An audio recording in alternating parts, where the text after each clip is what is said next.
Hello! In this video, I'll show you how to set up Do Not Disturb on your iPhone.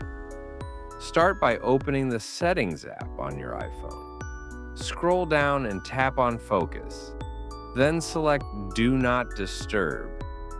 Here you can customize your DND settings. You can schedule DND by tapping Add Schedule or Automation, choosing the time, location, or app that will activate Do Not Disturb automatically. You can also allow calls or notifications from specific people by tapping People and selecting who can reach you while DND is on. Additionally, tap Apps to allow notifications from specific apps if needed. Once your settings are configured, simply toggle Do Not Disturb on to activate it manually, or let it run according to your schedule. And that's it. You can now focus without interruptions, while still allowing important calls and notifications on your iPhone.